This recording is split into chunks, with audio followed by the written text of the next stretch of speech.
The heat came down like God's own hammer that August morning, 104 degrees by the thermometer nailed to the ranch gate post, and the cicadas screamed like they were being boiled alive. Dust hung in the air thick enough to taste, grit between your teeth, chalk in your lungs. Cyrus McKenna heard the scraping first.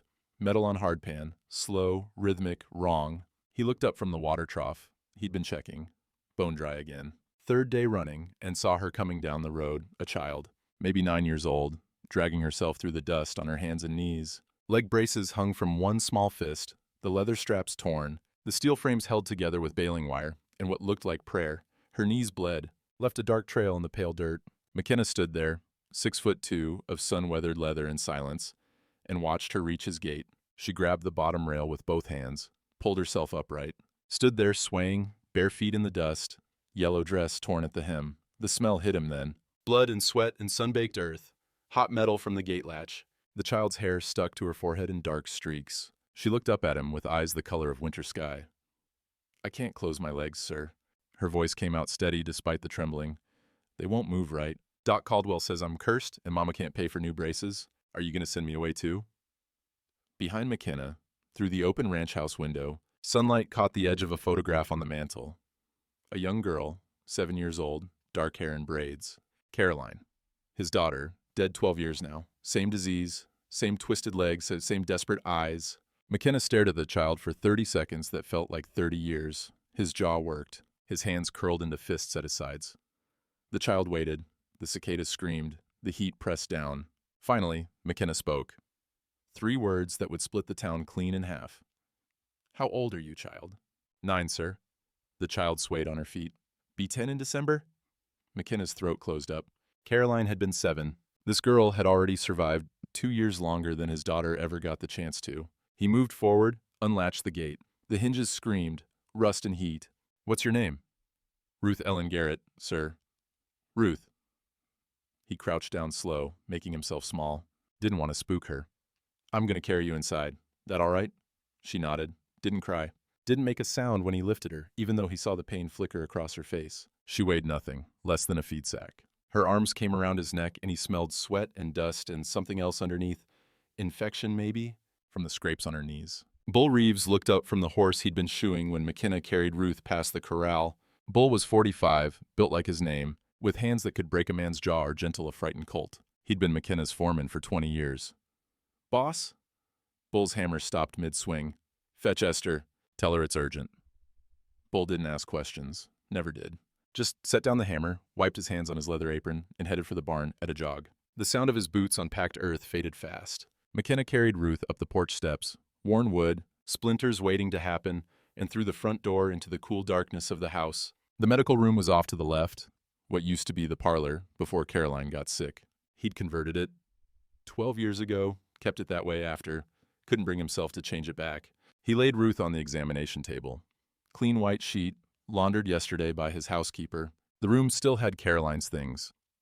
A china doll on the shelf by the window, one arm missing. A picture book about horses.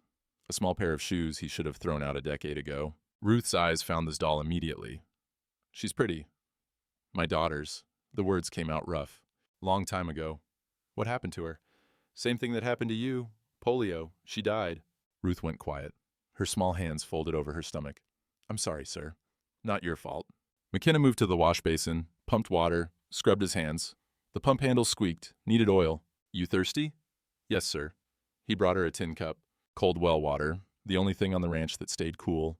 She drank like she'd crossed a desert. Probably had, in a way. "Ruth, why'd you come here? Your mama know where you are?" "No, sir." She was working, washing at the hotel. Ruth handed back the empty cup. "Doc Caldwell wouldn't see me yesterday. Said some families carry bad luck, and he couldn't risk it spreading. 23 people in his waiting room heard him say it. Mama tried to pay him, but he wouldn't take it." McKenna's jaw tightened. "So you walked here?" "Dragged mostly. Braces broke 2 days ago. Couldn't afford to fix them." She looked at him with those winter sky eyes. "I heard you're mean. Heard you don't care about nobody. But I thought, maybe mean is better than scared. Maybe mean won't turn me away." Before McKenna could answer, hoofbeats rattled the windows. Esther. His sister came through the door like a storm front, 61 years old, gray hair pulled back severe, still wearing her riding gloves. She'd been an army nurse in the Great War, seen things that would break most men. Nothing much rattled Esther McKenna. She took one look at Ruth on the table and went still. Cyrus. Her voice dropped low. Dangerous. Where'd you find her? She found me, at the gate. Says Doc Caldwell refused treatment. Esther moved to this table, her boots loud on the wood floor. She smelled like horse and leather, and the peppermint she always kept in her pocket. Her hands went to Ruth's legs, gentle, professional. Ruth flinched but didn't pull away. Esther's fingers traced the muscle patterns, checked range of motion, examined the way the joints sat wrong. Her face stayed neutral, but McKenna knew his sister. Saw the fury building behind her eyes like thunderheads. She straightened up, looked at McKenna. Cyrus, we need to talk, now. She walked to the far corner of the room. McKenna followed. Esther kept her voice low, but he heard every word like a nail driven into wood. This child's paralysis isn't natural progression. Look at those contractures. Look at the atrophy pattern. Someone treated this wrong? Deliberately, or through incompetence, I don't know yet, but this, she gestured at Ruth, this was preventable. The room suddenly felt smaller, hotter. McKenna's hands curled into fists. Doc Caldwell treated her. Of course he did. Esther's mouth became a hard line. Same man who treated Caroline. Same man who told you to send her to Kansas City for better doctors when I told you to keep her home. The words hung in the air between them like smoke. 12 years of guilt, right there in the open. From the table, Ruth's small voice cut through. Am I gonna die too? Esther moved back to the table, sat on the edge beside Ruth, took the child's hand. No, honey, you're not gonna die, not if I have anything to say about it. She glanced at McKenna. But we need to start treatment now, real treatment. Movement therapy, heat applications, gradual strengthening, everything Doc Caldwell should have been doing for the past 3 years. How long? McKenna asked. 4 months before winter sets the contractures permanent. Maybe 5 if we're lucky. Esther squeezed Ruth's hand. It's gonna hurt, Ruth.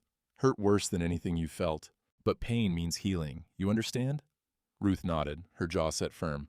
I understand, ma'am. The sound of a buggy rattled up the drive. Fast. Too fast for a social call.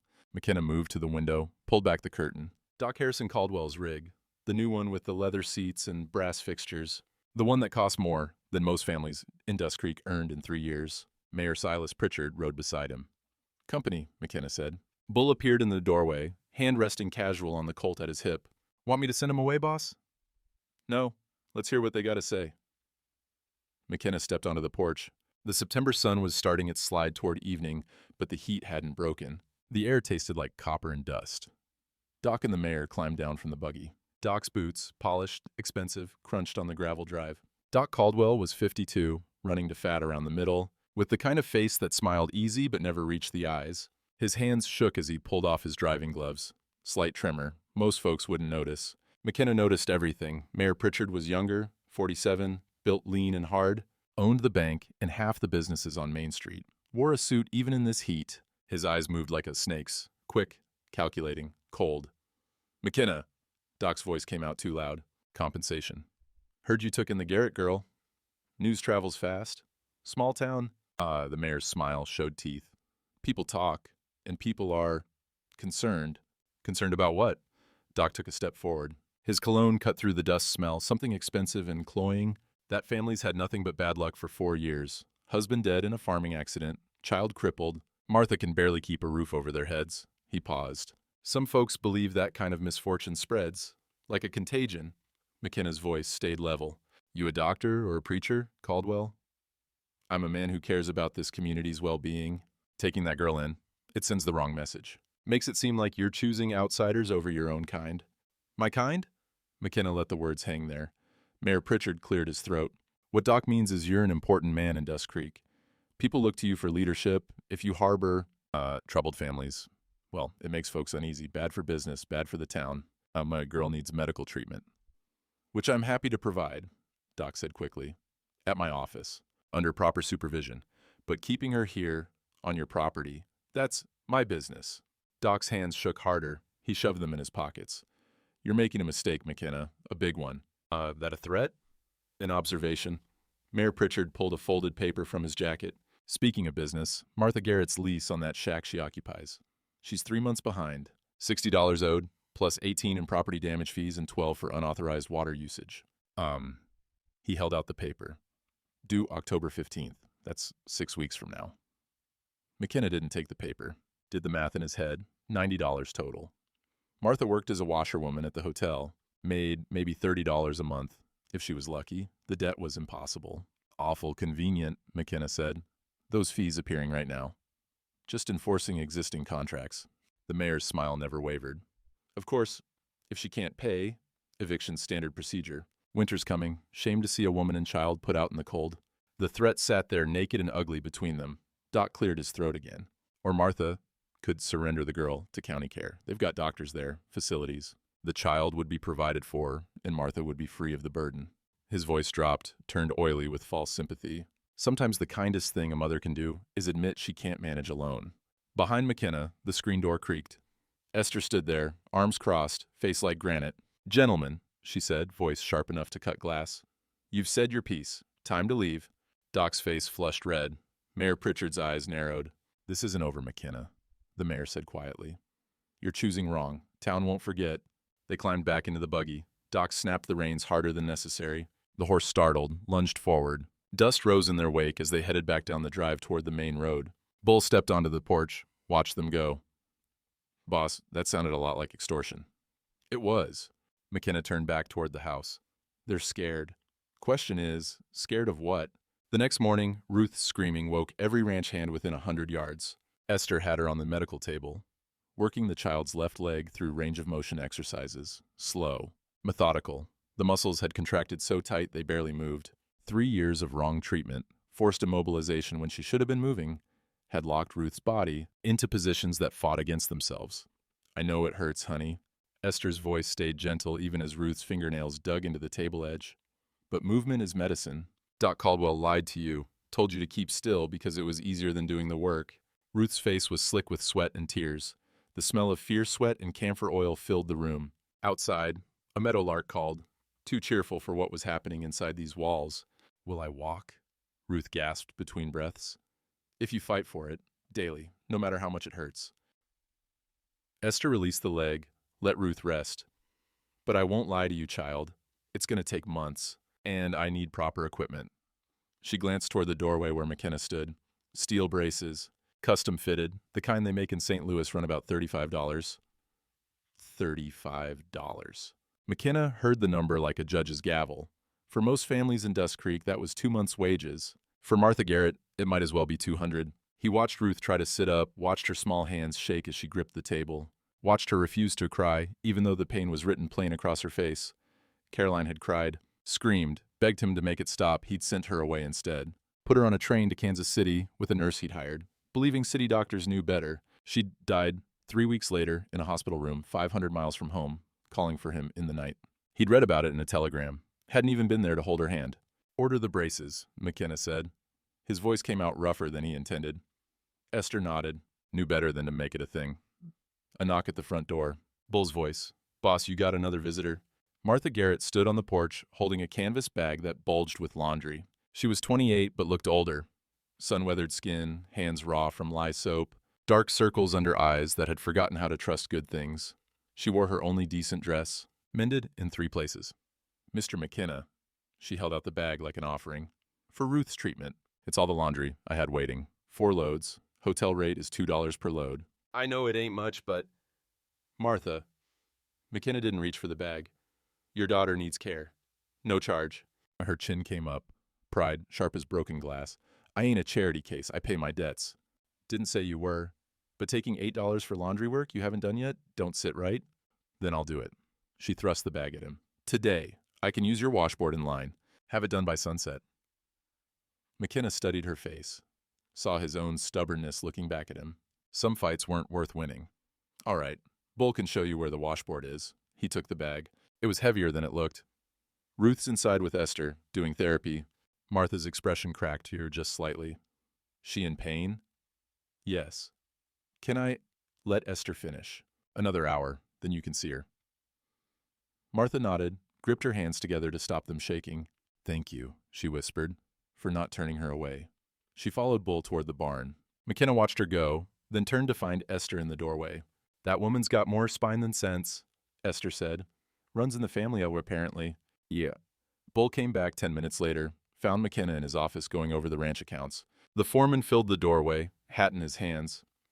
"Boss, I wore a badge once, 20 years back. Riverside Marshal, 1908 to 18. Bull's voice was quiet, careful. Quit when the sheriff wanted me to look away from something that wasn't right. McKenna set down his pen. "You fixing to go somewhere with this?" "I know how to find dirt on men who've got secrets to hide." Doc Caldwell's scared. Scared men make mistakes. Bull shifted his weight. Boot leather creaked. "Let me look into things. Quiet-like." "What kind of things?" "Medical records, financial dealings, who he treated and how, where his money comes from." Bull met McKenna's eyes. "You got cause to doubt him?" McKenna thought about Caroline, about the telegram, about 12 years of wondering if he'd made the wrong choice, trusting a small-town doctor with his daughter's life. "Yeah," he said finally, "I got cause." "Then I'll find what there is to find." Bull put his hat back on. "Where should I start?" "The attic, Caroline's medical trunk. I kept everything. Records, letters, treatment notes." McKenna's throat tightened. "Never could bring myself to look at it again." Bull nodded and disappeared upstairs. His boots echoed on the wooden steps. Heavy, purposeful, the sound of a man on a mission. 2 hours later, Bull came back down carrying a leather case stamped with Caroline's initials. His face looked carved from stone. He laid the case on McKenna's desk, opened it. Inside, folders, prescriptions, treatment protocols written in a doctor's messy hand. Bull pulled out one file, pointed to the signature at the bottom. "Attending physician, Dr. Harrison Caldwell, 1922. McKenna went very still. Bull spread the papers across the desk. "Same treatment he gave your daughter that he's giving Ruth. Forced immobilization, no physical therapy. Keep the limbs straight and still. Let nature take its course." His fingers stabbed at the dates. "This protocol was already outdated by 1922, boss. Medical journals were publishing new methods. Movement therapy, heat treatment, progressive strengthening." He knew? He had to know. Or he didn't bother to learn. Bull's voice stayed flat, professional. But McKenna heard the rage underneath. "Either way, he killed your daughter, the same way he's been killing Ruth. And I'm betting Caroline wasn't the first." Outside, the windmill creaked, cattle lowed in the distance. A mourning dove called, low and mournful. McKenna looked at Caroline's file for a long moment. Then he looked up at Bull. Find the others. October came in cold.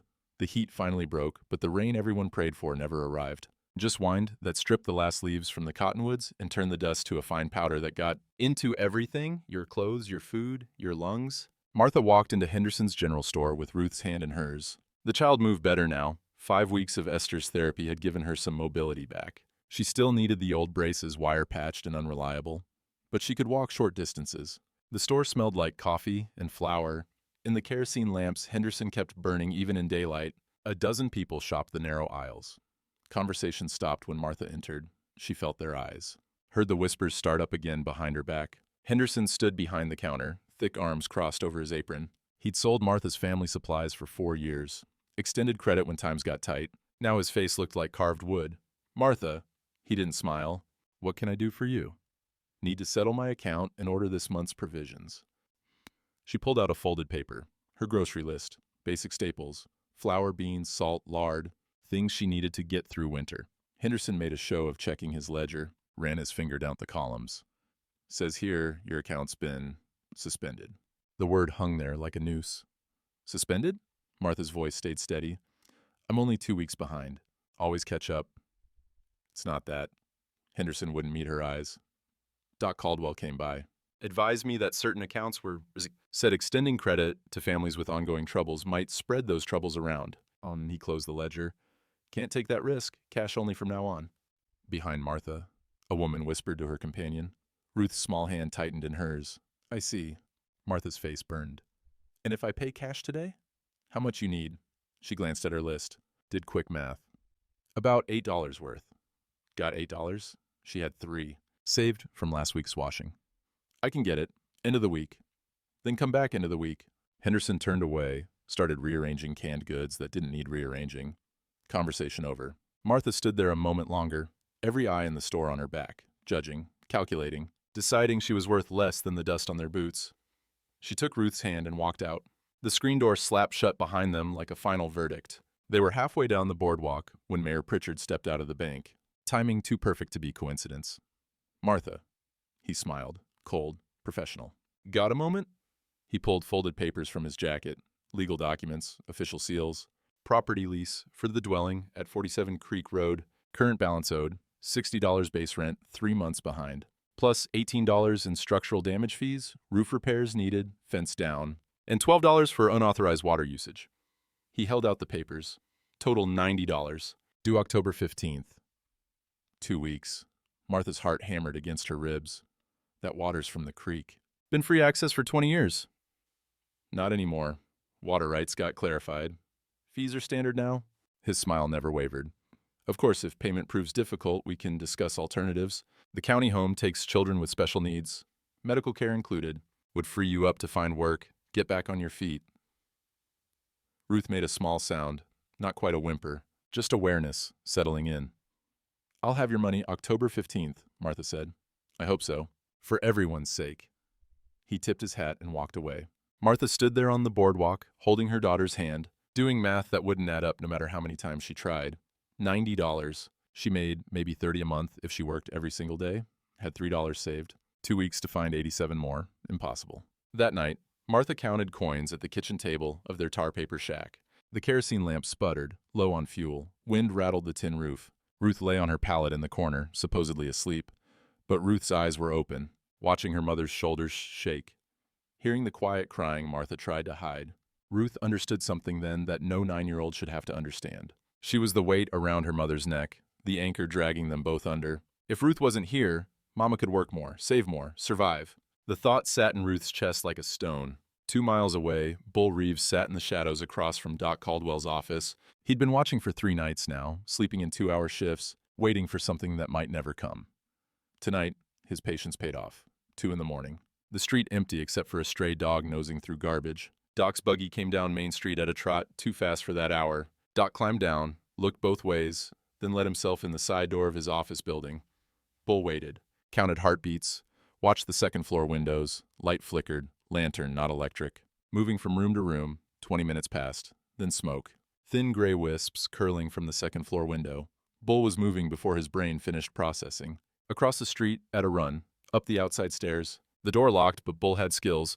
Martial training died hard, lock picked in 15 seconds. Inside, smoke already thick. The smell hit him, kerosene, burning paper, something chemical underneath. Bull pulled his bandana over his nose and mouth. Doc's office was an inferno. File cabinets open, papers blazing in a metal trash can. Doc nowhere in sight, must have gone out the back. Bull didn't have time to think. He grabbed the nearest cabinet, yanked drawers, medical records, patient files, all burning. But the safe in the corner, old, heavy, door hanging open. Doc must have been in too much hurry to close it proper. Bull reached in, pulled out leather-bound ledgers. 3 of them.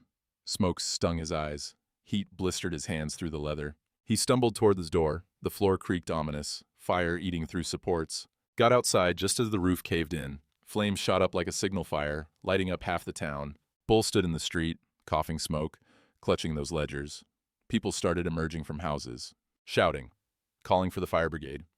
Bull opened the first ledger, right there under the street lamp. His hands shook, not from fear, from fury. Page after page of falsified records. Ghost patients. Treatments billed but never given. Federal Drought Relief Fund, established 1931 to help struggling families, diverted into private accounts. Bull did the math. 3 years of records. 13 families listed who didn't exist. 240 treatments. At $15 each. $3,400. Stolen. While families starved. While children went without medicine. While the government sent money meant to save lives, and Doc Caldwell pocketed it for new buggies and brass fixtures. Bull looked up at the burning building, at Doc's handiwork going up in flames, at the evidence that should have sent a man to prison, turning to ash. Except Bull held the most important pieces. The ledgers Doc didn't have time to burn. He mounted his horse and rode hard for McKenna's ranch. Dawn was still 2 hours away, but this couldn't wait. He found McKenna in the barn, checking a mare about to foal. Bull handed him the smoke-damaged ledger without a word. McKenna opened it, read 1 page, 2. His face went to granite. $3,400, Bull said quietly. Federal relief money, meant for families barely surviving. He stole it. Bought himself comfort while people he was supposed to help went hungry. McKenna looked at the numbers, at the ghost names, at the careful, meticulous theft documented in Doc Caldwell's own hand. Your daughter's in here too, Bull added. Treatment records. Billed to federal aid even though you paid cash. He took money twice. The barn went very quiet. The mare shifted in her stall. Somewhere a rooster crowed, morning coming whether anyone was ready or not. McKenna closed the ledger, His voice came out flat, deadly calm. How many families? Real ones he hurt? At least 3 besides yours. Kids with polio who got the wrong treatment, got worse when they should have got better. Bull paused. Fake ones he used to steal? 13? All registered with the federal program, all non-existent. So he's a thief and a killer. Yeah. And he just tried to destroy the evidence. Didn't count on someone watching him do it. McKenna handed back the ledger. Keep these safe. We're gonna need them. For what? To bury him. Martha's heifer needed branding before winter. The animal was young, barely a yearling, worth maybe $15 if Martha could sell her. But you didn't sell livestock without a brand. Without a mark, you had nothing but someone else's future property. Martha led the heifer into McKenna's cattle pen on a crisp October morning. The animal balked at the gate, smelled the iron heating in the forge maybe, or just sensed something changing. 8 ranch hands stopped their work to watch. Branding was common enough, but having the boss do it personally, that was different. McKenna stood at the forge, iron M brand heating in the coals. The smell of hot metal and coal smoke hung thick in the air. He wore his work gloves, the leather scarred from years of use. McKenna, Martha said quietly. You don't have to do this yourself. One of your hands can… No. He pulled the brand from the fire. The iron glowed orange-red. This one's mine. Bull guided the heifer into position. The animal's eyes rolled white, but Bull's hand stayed gentle, steady, the kind of calm that makes frightened things trust you. McKenna pressed the brand to the heifer's flank. The sizzle and smoke rose sharp. The animal bellowed once, then settled. 3 seconds, clean and quick. When McKenna stepped back, the iron M stood out clear on the rust-colored hide. His mark, his protection. He looked at the gathering crowd, his 8 ranch hands, plus 12 townspeople who'd wandered over from the road. Word traveled fast. People always showed up when something interesting was happening. This animal's under my brand now, McKenna said, his voice carried across the pen. My protection. Anyone touches her without Martha Garrett's say-so, they answer to me. He paused, let that sink in, then added, same goes for Martha Garrett and her girl. Iron M protects its own. The silence that followed felt heavy as wet wool. One of the townspeople, a shopkeeper named Dennison, called out, You claiming them as family, McKenna? I'm claiming them as mine to protect. That's all anyone needs to know. Soon from the road a buggy pulled up. Mayor Pritchard sat high in the driver's seat watching. His face looked carved from stone. Your brand don't mean squat to the bank, McKenna. The mayor's voice cut across the distance. Debt still owed. Due in 9 days, October 15th, mark it.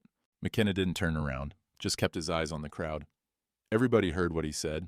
Everybody's a witness now. When this plays out, remember who stood where. The mayor snapped his reins and rode off, dust rising behind his buggy wheels. Martha stood there holding the heifer's lead rope, looking at the brand on her animal's flank. Her jaw worked, fighting tears probably, pride and gratitude warring inside her. Thank you, she whispered. Don't thank me yet, McKenna said. Fight's just starting. That afternoon, Bull rode into town with a purpose. The telegraph office sat between the bank and the barber shop, a narrow storefront that smelled like hot wire and machine oil. The clerk behind the counter was Tommy Reeves, Doc Caldwell's nephew by marriage. Bull laid $1 on the counter. Need to send a wire, Oklahoma City. Tommy's eyes went nervous. Who to? Deputy U.S. Marshal William Cord, Federal Building. Tommy's hand shook as he pulled out the message form. What's it say? Bull dictated slow and clear. Federal relief fraud, $3,400 plus. Medical malpractice, multiple victims. Request investigation, evidence secured. Thomas Reeves, Dust Creek, Oklahoma. Tommy stopped writing. Mr. Reeves, I can't… Doc's family. You're a federal telegraph operator, refusing to send a message to a U.S. Marshal is obstruction. That's a crime. Bull's voice stayed level, calm. Send it, now. Tommy's face flushed red. His hands shook worse. But he tapped out the message. The telegraph key clattered like angry insects. Dots and dashes disappearing into the wire, traveling hundreds of miles in seconds. Bull waited. 4 hours later, the return message came through. Tommy handed it over without meeting Bull's eyes. Bull read it twice, then folded it careful and put it in his pocket. He found McKenna in the barn checking the pregnant mare again. The animal was close. Maybe tonight, maybe tomorrow. Message came back.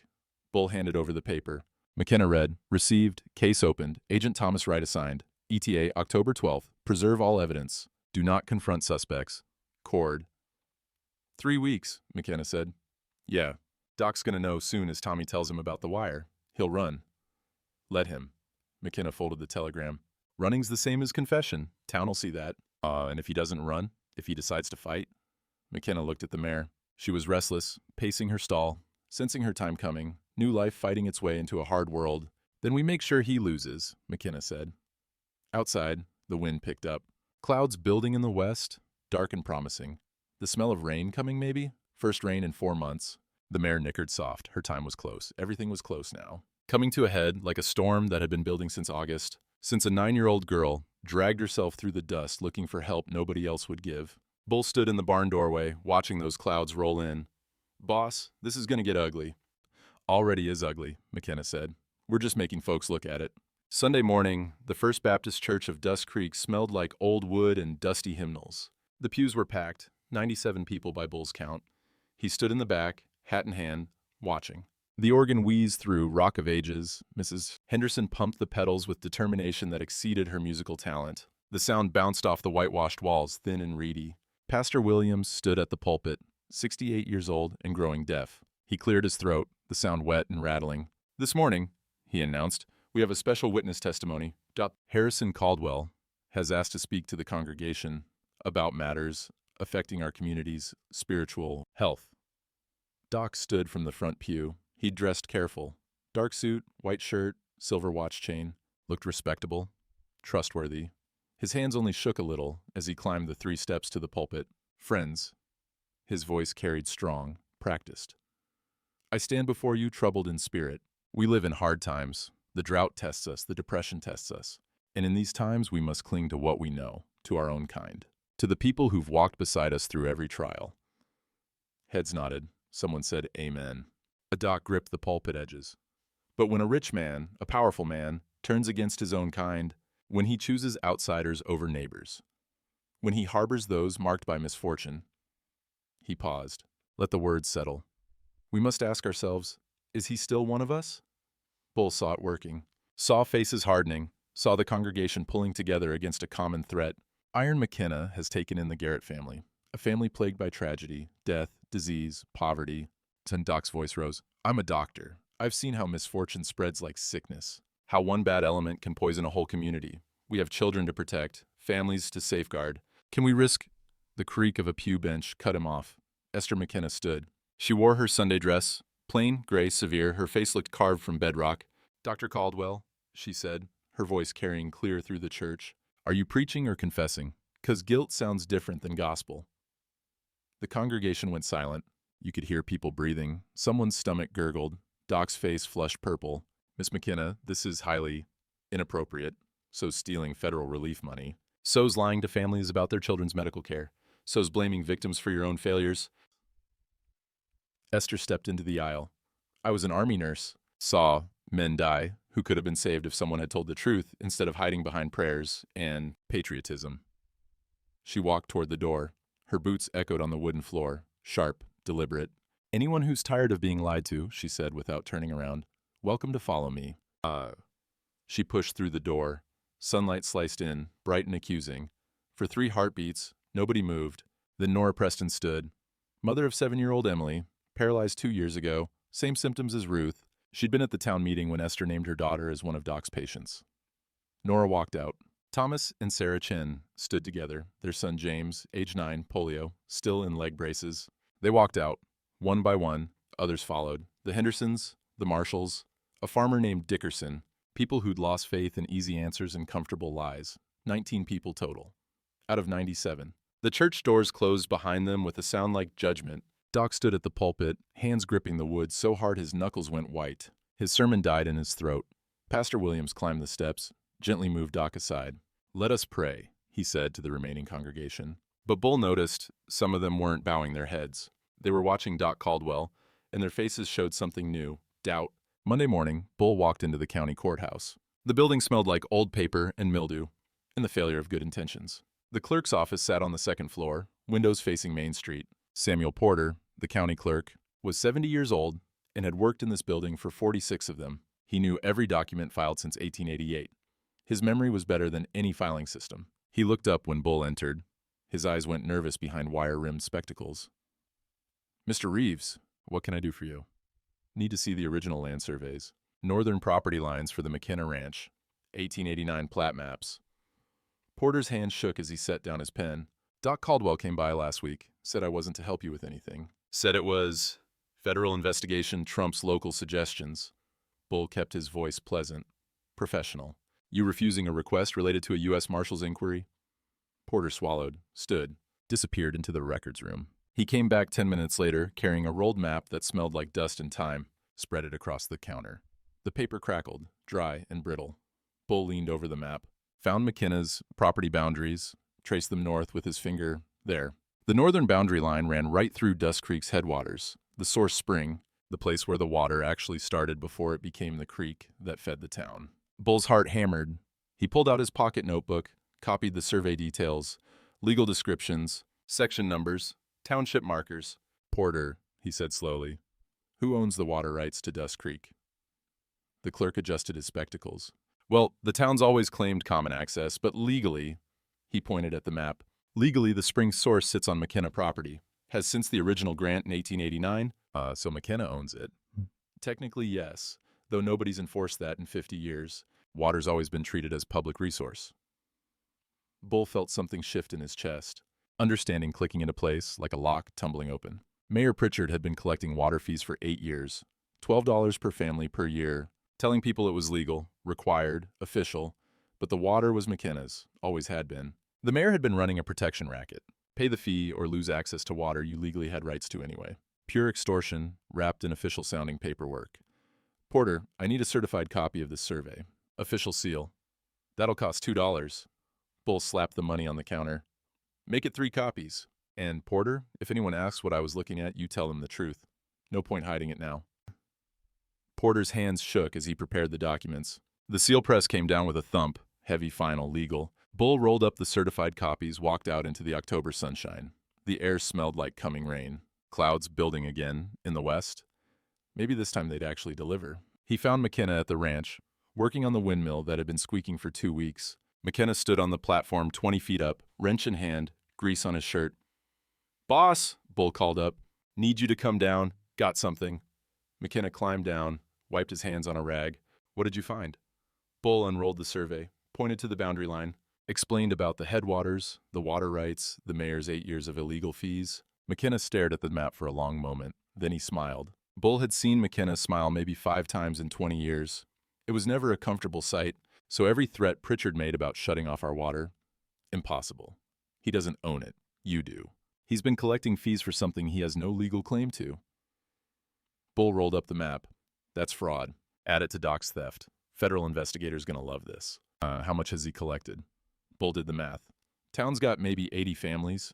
$12 per year, 8 years. That's $7,600, give or take. McKenna's smile disappeared. His face went cold, dangerous. So Doc's a thief and Pritchard's a thief. Both of them bleeding this town dry while people starve. Yeah. And they've been using fear to do it, making folks believe they'd die without paying protection money. That's about it. McKenna looked toward town. 3 miles of dust and drought and dying hope. Time to show folks what they've been paying for, he said quietly. And who actually owns what around here? October 11th, 4 days until the debt came due. Martha Garrett sat at her kitchen table counting coins by lamplight. The kerosene was almost gone, flame guttering, throwing shadows that jumped like living things. $23, 17 in bills, 6 in silver. Everything she'd saved from 8 weeks of washing at the hotel. Every penny she'd squeezed from work that left her hands raw and her back screaming. She needed $90, 67 more, 4 days to find it. The math wouldn't work no matter how many times she tried it. Outside, wind rattled the tin roof. The tar paper walls breathed with each gust. The shack smelled like lye soap and poverty, and the smoke from a fire that couldn't quite keep the cold out. In the corner, Ruth lay on her pallet, eyes open, watching. Martha didn't know her daughter was awake. Didn't know Ruth had been listening to her mother cry every night for 2 weeks. Didn't know that a 9-year-old child was doing her own impossible math. If Ruth wasn't here, Mama could work more, save more, wouldn't need this big shack, could rent a single room, could survive. Ruth was the weight, the anchor, the reason everything was drowning. She understood this with a clarity that hurt worse than any physical therapy Esther put her through. Martha's shoulders shook. She pressed both hands over her mouth, trying to keep the sobs quiet. But sound carries in small spaces. Desperation has its own voice. Ruth closed her eyes, pretended to sleep, let her mother have privacy for breaking. The next morning, Martha walked Ruth out to the McKenna Ranch for her therapy session. The October air bit cold, first real freeze coming soon. The smell of winter rode the wind, Dead grass and coming snow and the end of growing things. They didn't talk. What was there to say? Esther met them at the door, took one look at Martha's face, and knew she'd seen that look before. In field hospitals, in women who'd lost too much and couldn't lose any more. Ruth, honey, go on to the medical room. I'll be there in a minute. Ruth went. Her leg braces creaked with each step. The wire patches wouldn't hold much longer. She moved slow but independent. 8 weeks of therapy had given her that much. Martha and Esther stood on the porch. The windmill creaked behind them. Cattle called in the distance. Normal ranch sounds. Life continuing while Martha's world crumbled. I can't do it, Martha said. Her voice came out flat, empty. The $90. I can't get it. McKenna will. I can't take charity. Won't. Pride, hard as stone. But I also can't. She stopped. Started again. County home takes children with disabilities. Medical care included. They got doctors. Proper facilities. Esther went very still. Martha, you can't be thinking. I'm thinking Ruth deserves better than starving in a tar paper shack with a mother who can't provide. I'm thinking she needs real doctors, not just your kindness. I'm thinking. Her voice cracked. I'm thinking I'm failing her every single day, and maybe the bravest thing I can do is let her go. Inside the house, in the medical room, Ruth heard every word. The walls were thin, sound traveled. She sat on the examination table, hands folded in her lap, and made a decision. It's okay, Mama. Ruth's voice carried through the open door, clear, steady. I know I'm too much. Martha appeared in the doorway, face stricken. Baby, no. It's okay. Ruth met her mother's eyes. 9 years old and already learning how to sacrifice. County home's probably nice. They got other kids there. I'll make friends. She smiled. It looked like breaking. You can visit on Sundays. Martha collapsed against the doorframe. The sound she made wasn't quite crying, more like something dying. Heavy footsteps on the porch. McKenna's voice, hard as iron. Nobody's going nowhere. He filled the doorway behind Martha. Must have been in the barn. Must have heard everything. Martha Garrett, we need to talk. Now. He guided Martha to the kitchen. Esther took Ruth's hand. The child's small fingers gripped tight. In the kitchen, McKenna poured coffee neither of them wanted. The pot was still hot from breakfast. The smell of chicory filled the small space. I'm deeding you 40 acres, McKenna said. Water rights included, free and clear, effective today. Martha stared at him. I can't. It's not charity, it's strategy. He set down the coffee pot. Pritchard's collecting illegal fees for water I own. Has been for 8 years. I'm ending it. Giving direct access to families who need it. You're first. But the $90 is fraud. Built on lies. We prove that. The debt disappears. McKenna pulled out a chair, sat heavy. Federal investigator arrives today, man named Thomas Wright.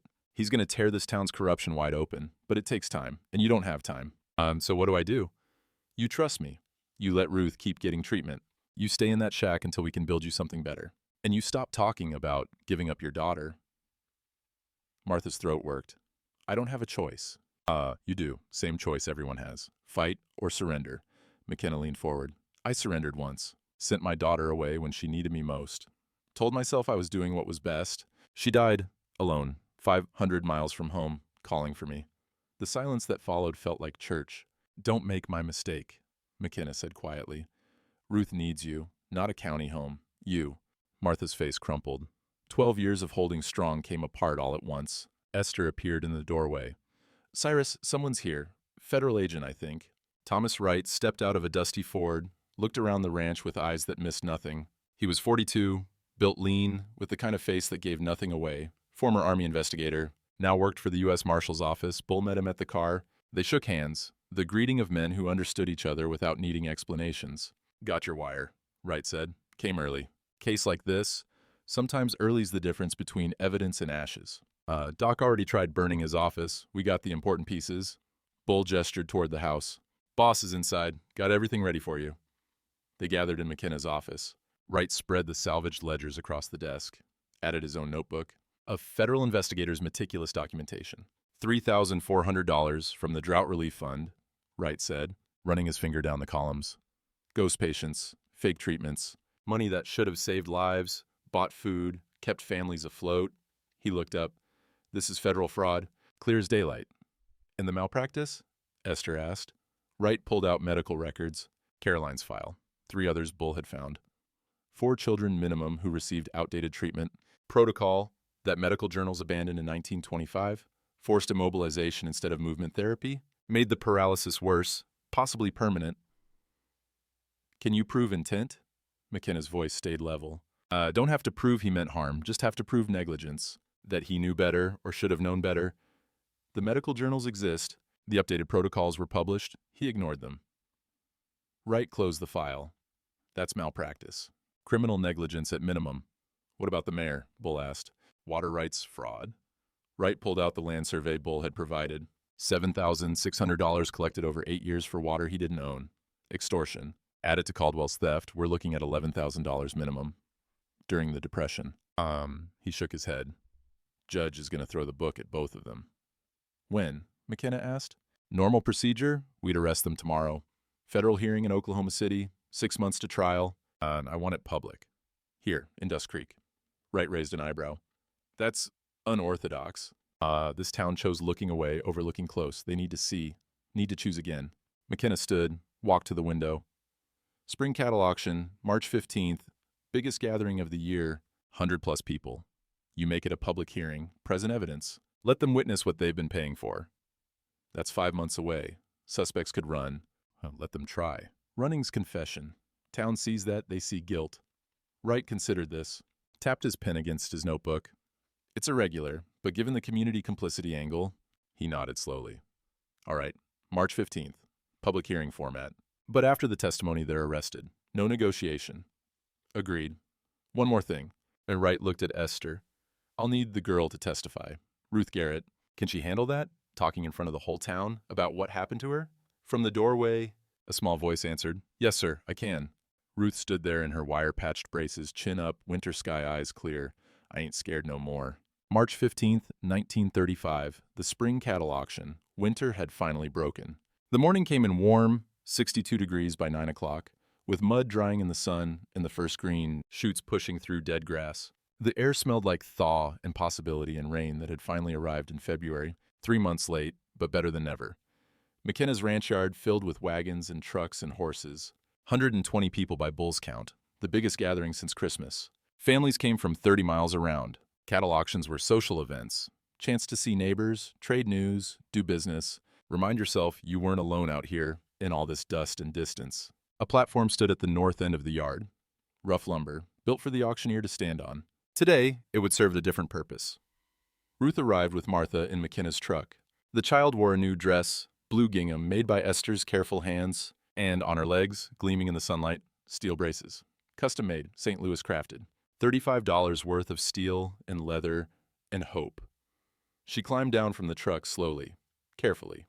Then she walked, no crutches, no support, just Ruth Ellen Garrett, 10 years old now, moving across the muddy ground on her own power. The crowd noticed. Conversation stopped. People turned, stared. That Garrett girl, the cursed one. The one Doc said would never walk. Walking.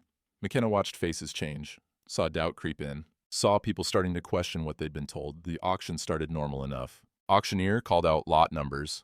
Men bid on cattle with hand signals and nods. Money changed hands. Business as usual. Then Thomas Wright stepped onto the platform. He wore a suit and a federal badge that caught the sunlight.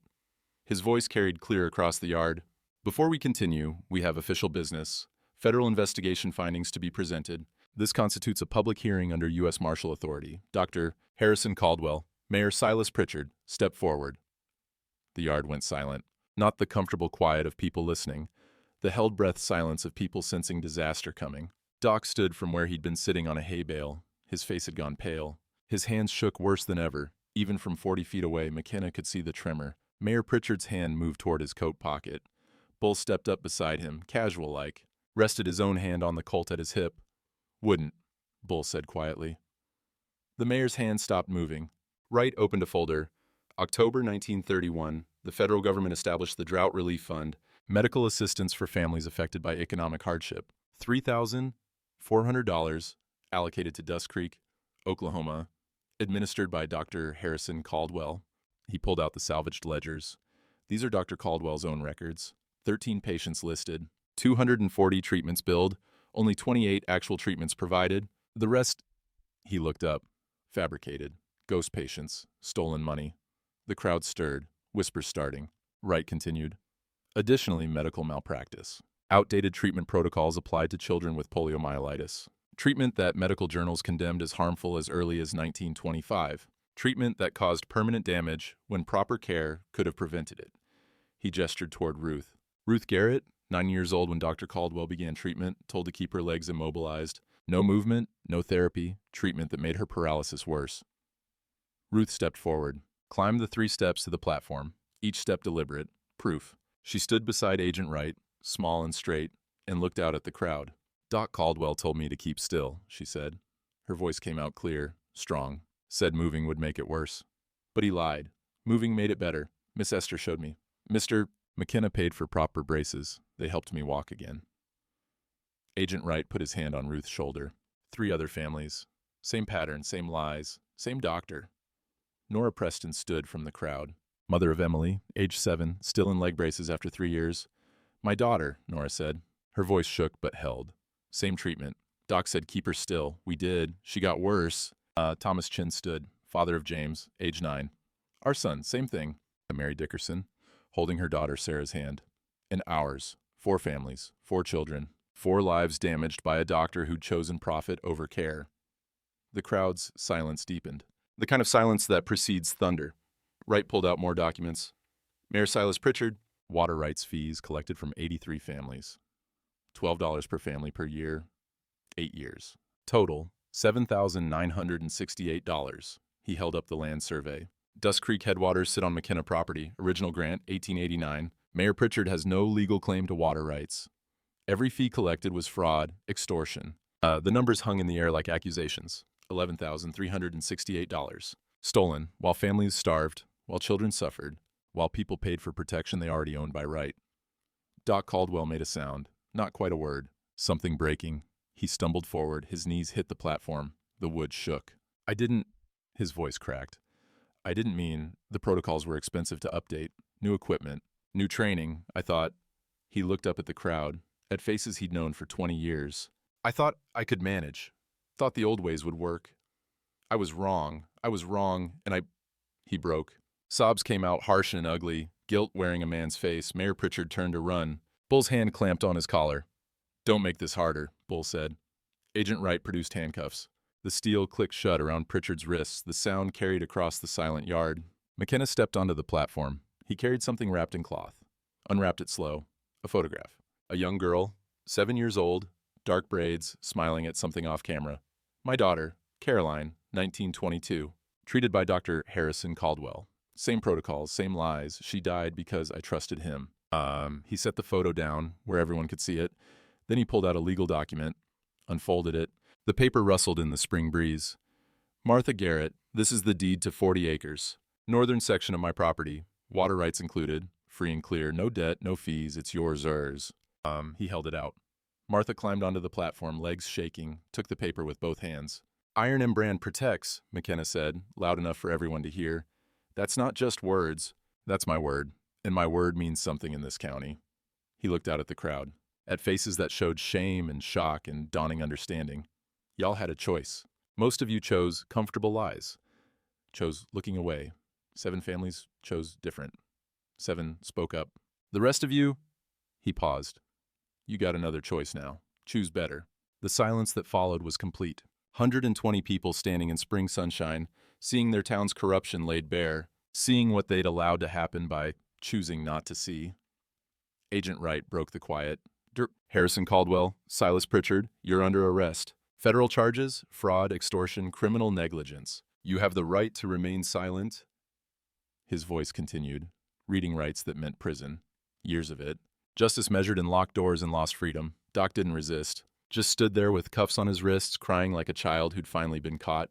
The mayor stayed silent, face hard, defiant to the last, but his eyes showed fear. The circuit judge arrived 2 weeks later.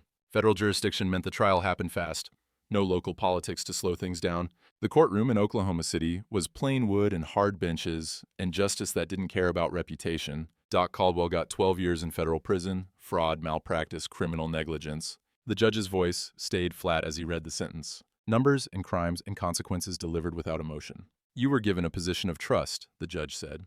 You betrayed that trust for profit while children suffered. The court shows no leniency for such acts. Doc stood there, shoulders bent, looking 20 years older than he had at the auction.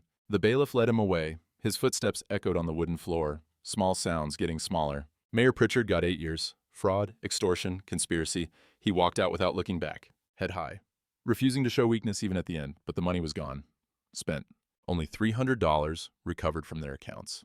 The rest vanished into buggies and brass fixtures and comfortable lies. The families who'd paid, who'd starved while their money bought someone else's comfort, would never see restitution. Federal government promised to investigate the Relief Fund administration, maybe restore some of it. Maybe.